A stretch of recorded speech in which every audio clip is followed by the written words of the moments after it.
Ayo dong, kasih kabar buat teman-temanmu. Ya banyak. Thanks ya, selalu support. Walau mama papaku sedang sakit. Bentar juga masih ngasih kabar sama teman-teman Dimas kawan. Kalau aku udah baik-baik aja. Hai guys, you are watching me again. Kalau 2 bulan lalu aku bikin pesan ini, mungkin kata-kata yang tepat adalah you are watching me for the last time. Kenapa? Karena penyakit ini sempat bikin aku pikir kalau waktunya selesai dari dunia ini.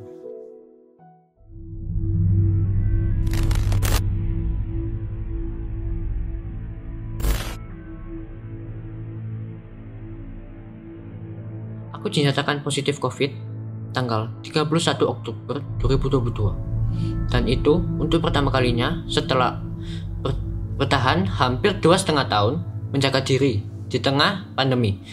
Akhirnya kena juga. Kurang lebih seminggu setelah teman-teman rayain ulang tahun pada 24 Oktober.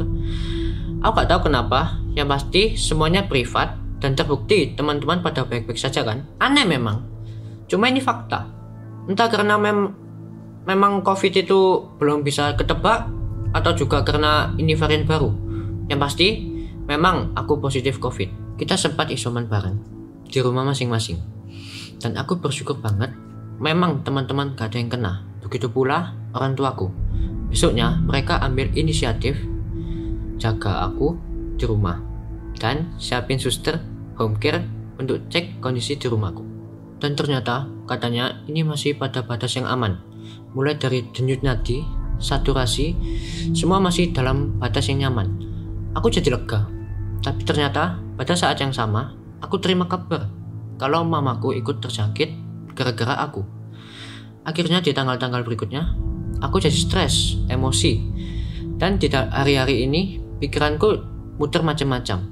Ditambah kondisi tubuhku kok jadi tambah gak enak. Karena setiap ambil nafas pendek, batuk.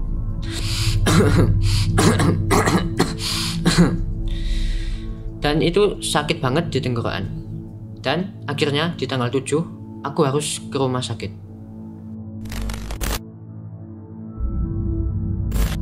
Dan tanggal 7 itu tanggal yang gak akan kulupakan. Kenapa? Karena di tanggal itu memang pas banget lagi banyaknya yang kena, termasuk aku dan mamaku. Konsekuensinya kita nyari RS dari jam 9 pagi sampai jam 9 malam baru dapat. Itu gak gampang sama sekali. Itu pun aku sempat balik ke rumah. Akhirnya setelah diinfo dapat RS, aku juga gak bisa jadi satu sama mamaku. Kita terpisah karena memang kondisi RS yang penuh. Nah, setelah aku dirawat, papaku akhirnya sakit juga karena harus riwa-riwi jaga mamaku dan aku di RS yang berbeda. Sedih memang, cuma aku percaya semuanya terjadi untuk suatu maksud. Aku belajar kalau kita jaga diri dan tanggung jawab sama diri kita, orang lain bisa ikut terjaga. Kesalahanku yang bikin mamaku ketularan bukan berarti akhir segalanya. Justru pikiran itu bikin aku tambah parah. Ternyata hati yang gembira adalah obat. Itu benar. Kalau aku bisa tenang dan gak khawatir, sakitku gak bakal parah. Papaku yang juga sakit akhirnya gak bikin aku khawatir lagi. Aku tahu ternyata perhatian dan kasih sayang memang perlu pengorbanan.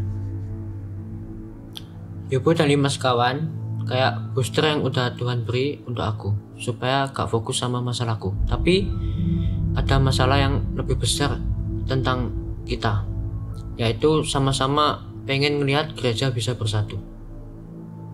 Harapan itu memang sempat pudar, sempat gak terlihat. Tapi aku percaya pasti ada yang seru yang sedang Tuhan siapin buat aku, buat keluargaku, buat teman-teman, dan juga buat hubunganku dengan Yobo. Anyway, setelah 14 hari ini 21 November 2022, harapan itu ada. Sekarang aku udah baik-baik aja. Semoga kita bisa bertemu. Aku sekarang ditemani Yobo dan rencana akan pulang ke rumah. See you guys.